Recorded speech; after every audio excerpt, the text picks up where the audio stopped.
terlihat beberapa orang pria sedang memacu kudanya dengan buru-buru. Dia adalah Raja Kuang He yang beberapa hari ini melarikan diri dari kejaran pasukan kerajaan yang memberontak. Sementara menunggu bala bantuan, mereka bersembunyi di sebuah rumah kosong. Tapi tiba-tiba, ribuan anak panah ditembakkan ke tempat persembunyiannya dan menewaskan beberapa pengawal yang setia.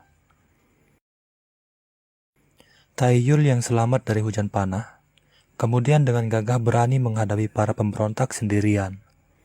Guna menghindari korban yang tidak perlu, komandan pemberontak yang bernama Min Sung Ho kemudian menantang Taiyul untuk baiwan dengannya.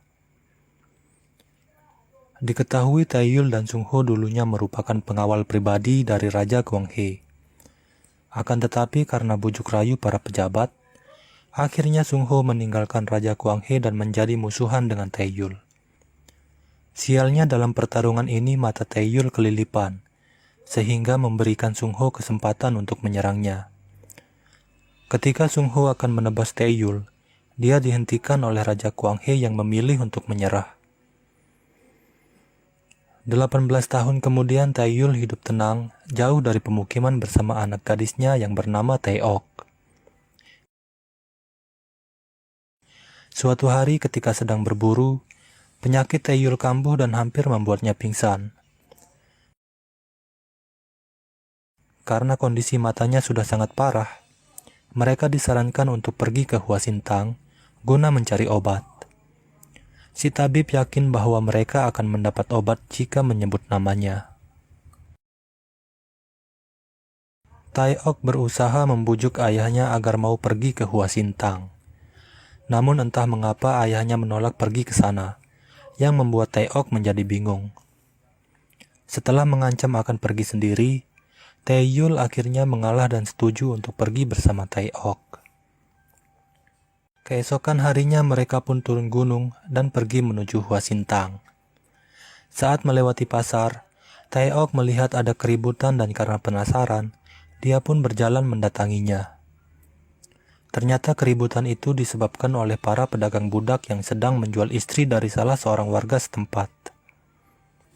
Semenjak pergantian kekuasaan, negara Joseon menjadi semakin lemah yang membuatnya tidak bisa bersaing dengan negara tetangga seperti Qing dan Ming. Para pedagang budak ini berasal dari negeri Qing dan dibekingi salah seorang kerabat kerajaan, sehingga para petugas keamanan tidak bisa berbuat apa-apa.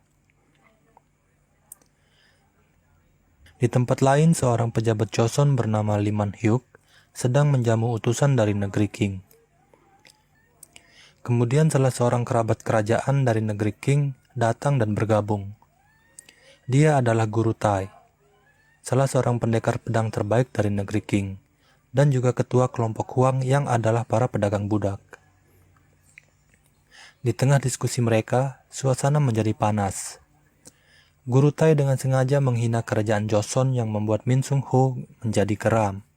Untuk meredakan suasana, dia kemudian menantang Sung Ho melawan salah seorang anak buahnya.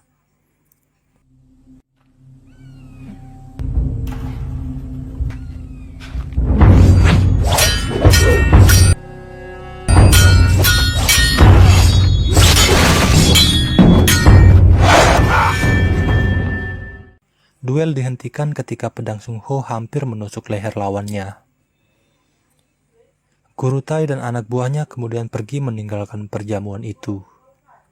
Taeok yang telah tiba di Hua Sintang harus kecewa ketika pemilik Hua Sintang yang bernama Hua Son tidak memberi obat yang dibutuhkan ayahnya. Mereka pun pergi dengan kesal karena merasa telah ditipu oleh si tabib. Guru Tai datang ke Hua Sintang untuk menawarkan bisnis perdagangan budak kepada Hua Son. Namun Hua Son menolaknya secara halus. Merasa omongan Guru Tai semakin lama semakin ngaco, Hua Son kemudian pergi meninggalkannya. Malam harinya, Hua Son dipanggil pejabat Li untuk datang ke rumahnya. Pejabat Li meminta bantuan Hua Son untuk dicarikan seorang anak gadis guna dijadikan anak angkat. Hua Son menyanggupinya dan berpikir jika Taeok adalah calon yang tepat. Keesokan harinya Hua Son mendatangi tempat Taeok menginap. Taeok terlihat kesal ketika melihat Hwason SKSD dengannya. Hwason mengatakan bisa membantu mendapatkan obat untuk ayahnya. Mereka kemudian pergi ke rumah pejabat Lee. Taeyul yang baru pulang silaturahmi dari rumah teman lamanya tidak menemukan Taeok di penginapan. Setelah mengetahui bahwa Taeok pergi bersama Hwason, dia pun segera menyusulnya. Pejabat Lee menyampaikan maksudnya untuk mengadopsi Taeok. Dengan iming-iming akan diberi obat yang dibutuhkan ayahnya, Taeok dengan senang hati menerima tawaran pejabat Lee. Hwason dan Taeok kemudian pamit untuk pulang ke Hwasintang. Sungho yang baru tiba di rumah pejabat Lee terlihat terpana ketika berpapasan dengan Taeok. Bukan karena Taeok cantik atau Hwason yang mirip anggota Blackpink, melainkan karena ikat rambut yang dipakai Taeok tidak asing bagi Sungho. Pejabat Lee kemudian memberitahu Sungho bahwa Taeok adalah anak angkatnya. Saat tiba di Hwasintang, terjadi keributan yang disebabkan oleh anak buah guru Tai. Om-om ini menelanjangi pelayan wanita di sana dan memaksa melayani mereka. Hwason yang tidak bisa menahan amarahnya langsung menyerang bersama pengawalnya. Tapi melawan satu orang saja sudah membuat mereka tak berdaya. Taeok datang dan melempar si brewok dengan batu yang membuat pipinya terluka. Si brewok yang murka langsung menyerang Taeok, tapi tiba-tiba Taeyul muncul dan mengatakan, namanya juga anak kecil. Dia kemudian meminta maaf kepada brewok atas perbuatan anaknya. Si brewok akan memaafkan Taeok jika Taeyul minta maaf sambil berlutut. Taeyul pun menuruti kemauan si brewok, tapi si gundul di belakang brewok langsung menyerang Taeyul. Akhirnya Taeyul menunjukkan kemampuannya. Si gundul dianiaya dengan hanya tongkat kecil yang dibawanya. Mereka pun hanya bisa tersipu malu karena telah menyinggung orang yang salah. Di kejauhan, Sungho yang melihat kemunculan Taeyul kemungkinan sudah bisa menyimpulkan siapa sebenarnya Taeok. Di malam hari, Taeyul kemudian menceritakan kebenaran tentang Taeok yang ternyata bukanlah anaknya. Taeok adalah putri dari Raja Kwanghe yang dulu dikudeta oleh para pejabatnya yang haus akan kekuasaan. Dan Taeyul adalah pengawal yang dipercayakan untuk merawatnya. Taeok yang tidak ingin lagi menjadi beban bagi Taeyul, akhirnya diam-diam pergi meninggalkan Taeyul menuju rumah pejabat Lee. Tapi ternyata keputusannya ini adalah awal dari bencana bagi dirinya. Keesokan paginya, anak buah guru Tai menceritakan bahwa mereka telah dikalahkan oleh seorang pendekar misterius yang sangat hebat. Guru Tai yang penasaran langsung mengirim pasukan terbaiknya untuk menemukan pendekar misterius itu. Selanjutnya dia menugaskan si brewok dan kawan-kawan untuk mengundang Sungho ke tempatnya. Guru Tai tertarik dengan kemampuan pedang Sungho dan ingin agar Sungho bisa bergabung menjadi pengikutnya. Dia pun menawarkan harta, tahta, wanita bagi Sungho. Tapi Sungho yang setia pada tanah air beta menolak tawaran guru Tai dan langsung pergi dari sana. Sebenarnya Sungho sangat kecewa dengan pemerintahan yang sekarang. Para pejabat terlalu mementingkan diri sendiri dan tidak memperdulikan rakyatnya. Lebih parah lagi, dana bansos pun mereka korupsi yang notabene-nya diperuntukkan bagi rakyat miskin dan kurang mampu. Sungho sangat menyesal telah membantu menggulingkan Raja Kwanghe. Dia pun memutuskan pensiun dari pemerintahan dan menjalani hidup apa adanya. Di tempat lain, Taeyul yang tidak mendapati Taeok di penginapan memutuskan untuk mencarinya. Saat melewati hutan, pasukan yang dikirim guru Tai menyergap dan menyerangnya. Taeyul yang sedang buru-buru, tanpa basa-basi langsung membantai mereka. Utusan dari negeri Qing mendatangi guru Tai dan memperlihatkan surat yang dikirim oleh pejabat Lee. Guru Tai menjadi murka setelah mengetahui bahwa pejabat Lee ingin dia mati. Malam harinya, guru Tai datang bersama pasukannya dan membantai orang-orang di rumah pejabat Lee. Taeok pun diseret dan hampir mati di penggal guru Tai yang menyangka Taeok adalah anak pejabat Lee. Di sini akhirnya diketahui maksud pejabat Lee ingin mengadopsi Taeok. Ternyata dia ingin menyamarkan anak kandungnya agar selamat dari konflik dengan negara King. Beruntung si brewok yang mengenali Taeok menghentikan Kurutai dan mengatakan bahwa Taeok adalah putri pendekar misterius itu. Sung Ho juga datang dan meminta agar Taeok tidak dibunuh. Sebagai kompensasinya, dia akan bergabung dan menjadi pengikut Kurutai. Di Hwasintang, si gundul mengamuk dan menyiksa Hwason. Dia ingin menemukan dan membalas Taeyul yang telah mempermalukannya. Tidak lama kemudian Taeyul muncul dan langsung menghabisi si gundul tanpa perlawanan. Taeyul datang untuk mencari Taeok yang kemudian langsung diajak Hwason pergi ke rumah pejabat Lee. Sampai di sana, mereka hanya menemukan barisan mayat yang berjejer rapi seperti ikan teri.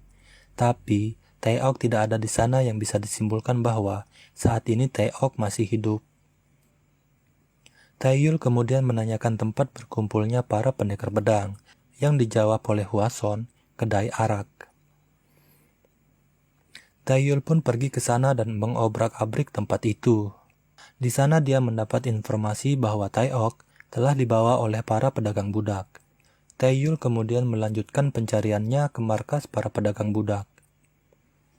Tapi, setelah melakukan pembantaian dan melepaskan para budak yang ditahan, dia tetap tidak menemukan Taeok. Beruntung ada salah seorang pedagang budak yang selamat dikarenakan ketika teman-temannya dibantai, dia sedang menunaikan hajatnya di semak-semak. Dia pun akhirnya membawa Taeyul ke lokasi Taeok dikurung, yang ternyata adalah rumah di mana utusan dari negeri King tinggal. Di kediaman utusan dari negeri King, pejabat Lee datang membawa pasukan kerajaan dan memberi ultimatum agar Kurutai segera diserahkan. Jika tidak, pasukan pejabat Lee malah dibantai dalam sekejap. Si brewok yang melihat Taeyul tiba-tiba muncul, langsung melemparkan senjatanya. Si brewok dan rekannya masih tidak bisa mengalahkan Taeyul. Pasukan bersenjata tiba dan membantu si brewok. Lagi-lagi kembali Taeyul harus melakukan pembantaian. Para penembak tidak bisa melumpuhkan Taeyul yang pergerakannya gesit dan irit. Taeyul membunuh pasukan itu satu persatu tanpa kesulitan. Tapi, pasukan pembunuh Kurutai yang terlatih membuat Taeyul bertarung habis-habisan. Beberapa kali dia harus rela terkena sabetan dan tusukan yang tidak bisa dihindarinya. Pada akhirnya Taeyul menghabisi semua orang di sana. Tapi sangat disayangkan, si brewok berhasil melarikan diri. Taeyul yang sudah sangat kelelahan, ditambah dengan penyakit di matanya yang kambuh, akhirnya terjatuh dan pingsan. Si brewok yang selamat melapor kepada Kurutai bahwa semua pasukannya telah dibabat habis oleh Taeyul. Kurutai yang direndam amarah, langsung menghabisi si brewok yang tidak becus. Taeyul terbangun di Hwasintang dan mendapati luka-lukanya telah diobati oleh Hwason. Matanya juga kembali normal dan kini bisa melihat dengan baik. Hwason menyarankan agar Taeyul istirahat dulu, tapi karena sangat khawatir akan keselamatan Taeok, Taeyul pun pergi tanpa basa-basi. Taeyul lalu pergi mengunjungi teman lamanya yang adalah seorang pandai besi. Di sana dia diberitahu jika kelompok Kurutai ada di dermaga. Dia juga diberikan pedang baru yang mirip dengan pedang lamanya. Tak ingin menghabiskan waktu, Taeyul pun memacu kudanya menuju dermaga. Sampai di dermaga, dia dihadang oleh Sung Ho yang memintanya untuk menyerah, tapi Taeyul pun bertarung kembali melawan Sung Ho setelah sekian tahun lamanya. Namun Taeyul yang dulu bukanlah yang sekarang. Taeyul mengalahkan Sung Ho tanpa membuatnya terluka, tapi Kurutai muncul dan membunuh Sung Ho yang dianggap tidak berguna. Kurutai kemudian menantang Taeyul untuk bayuan dengannya. Jika Taeyul menang, maka Taeok akan dibebaskan tanpa syarat. Taeyul pun mengikuti Kurutai ke arena di mana telah hadir utusan dari negeri King, Sung Ho dan pengawalnya, dan Taeok yang dijaga ketat oleh harem Kurutai. Melihat Taeok yang diperlakukan layaknya hewan peliharaan, membuat Taeyul tidak fokus melawan Kurutai. Beberapa kali dia terkena sabetan pedangnya, tapi dengan semangat baja dan tekad besinya, Taeyul berhasil menipu pergerakan Kurutai untuk mendekati Taeok dan menebas leher harem Kurutai. Kurutai yang kalap melihat haremnya terkapar, menyerang dengan membabi buta tanpa memperhatikan kode etik perpedangan yang membuat lehernya tersayat dan dadanya tertusuk pedang Taeyul yang mengakhiri hidupnya. Selesai sudah perjalanan Taeyul menyelamatkan anak gadisnya dari perbudakan. Akhirnya mereka kembali lagi ke gunung, di mana mereka menjalani kehidupan dengan damai. Dan film pun